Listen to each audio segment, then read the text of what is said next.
Hi everyone, I've just got Dory here for attention really, and you can just watch her and kind of what she does. Bit boring really, but I just wanted to talk to you about bathing your dog. So bathing your dog at home really.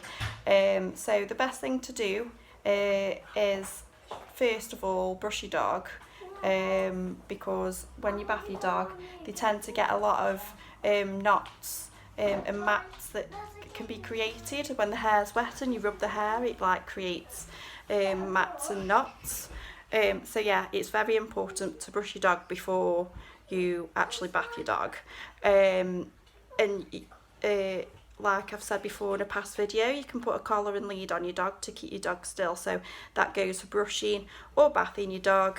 You could get somebody to help you. You could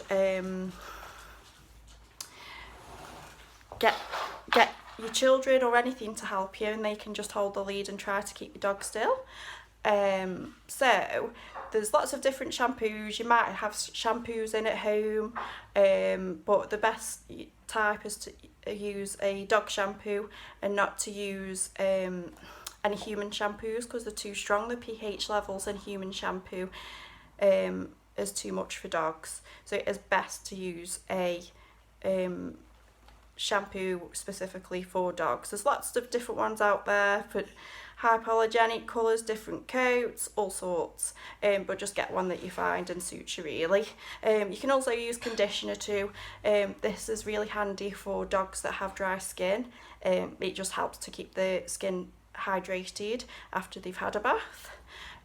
So you bath your dog, and then it's the drying time, and that can be an absolute pain. So I suggest if you get 2 towels to use, when they're still in the bath, just use a normal towel and towel them dry as much as you can, so that basically they aren't dripping wet. You can wring the fur out. I think Dory's a bit bored and fed up, aren't you, Dory? You can wring out the fur, like just squeeze the legs gently, or the tail or the ears, and that'll get a lot of water out as well. It is better to pat dry your dog rather than rubbing your dog, because the rubbing is what helps to create the knots and the mats. So patting your dog dry is the best way of doing it. So with your second towel, get your dog out, and you can just towel dry them again with a second towel, so that gets them even drier, and it cuts down on drying time also. Some of you might have proper drying blasters, but I think a lot of people have probably got hair dryers. So if you're struggling with that, the absolute best way is to have a collar and lead on your dog. If you're in a small room or in a corner of a room where you can just kind of corner your dog a little bit so they can't get away, that's the best way, and it just makes it so much easier to dry your dog then.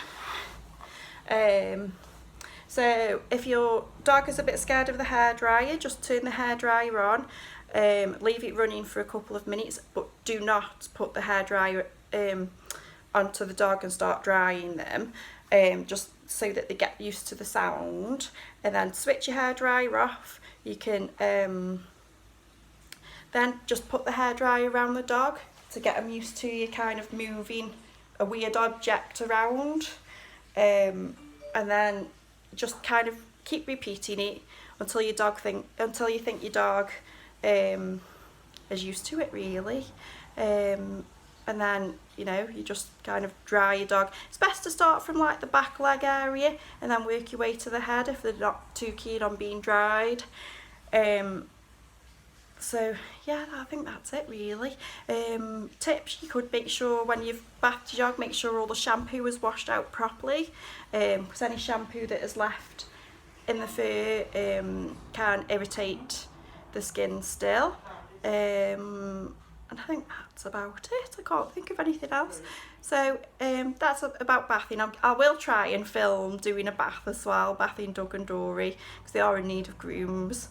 But with all the homeschooling going on that I have to do, it'll probably have to wait till the weekend when Gaz isn't working, so we can look after the kids then. Yay! Well, thanks for watching. Bye!